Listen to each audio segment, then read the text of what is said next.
Hello there. So the post today for our hints and tips for our Be an Awesome trainer is slightly different, in which I'm going to be asking more questions than I'm going to be answering. So that's a surprise. So my name's Andrea Jackson, and do you want to be an awesome trainer? I have a training program based on quality, which in turn links to the EIF inspection criteria. The training program takes you from the start of delivering the apprenticeship to the end and gives you the confidence to believe in your awesome abilities. So, the first question is an initial assessment important? And why do we complete an initial assessment before every apprenticeship program?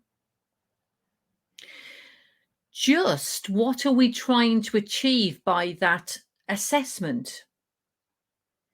And also, what should the learner and the employer be getting from the initial assessment? Now, these are questions that I am sort of asking you. I'm asking for your advice on what you think your initial assessment should look like and what you're going to gain from it. Now, I believe that one of the things that we need to find out is whether the training offers the correct level and the training program, to ensure that the learner will discover skills and knowledge to be able to grow in the company and industry they're working in, and that the employer will see the real benefit to the business from these new skills and knowledge.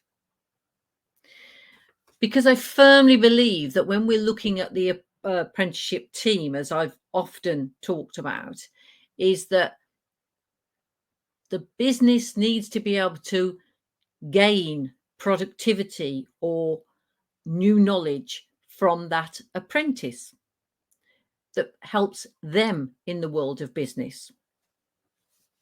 So it is unfair for the learner to be offered an apprenticeship or traineeship that doesn't fit into the programs delivered by the training provider. Because also it's really, really unfair if that we offer a training program that just fits with the training provider but doesn't quite meet the needs of the learner and the employer. I think I've said before about the apprentice that I ended up doing a business admin apprenticeship, when in fact that's what he didn't want that at all. So if they are offered this program that just fits in with the training provider's offer, it'll be found out, because the learner will feel demotivated and the employer will fail to see the benefit to the company, and they're both going to be unsatisfied. And will the learner complete? Maybe not. But what do others feel what the initial assessment should look like?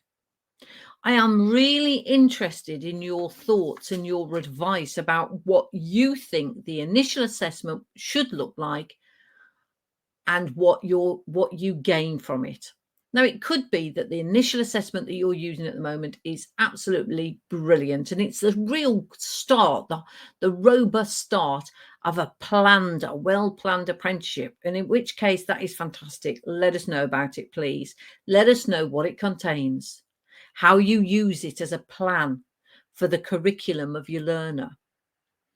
But if it isn't, you don't need to say that. Well, you can if you want to, because particularly if it's the awareness awesome trainer, it's a closed group.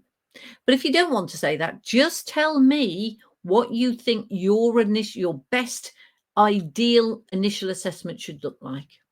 Let's start this conversation.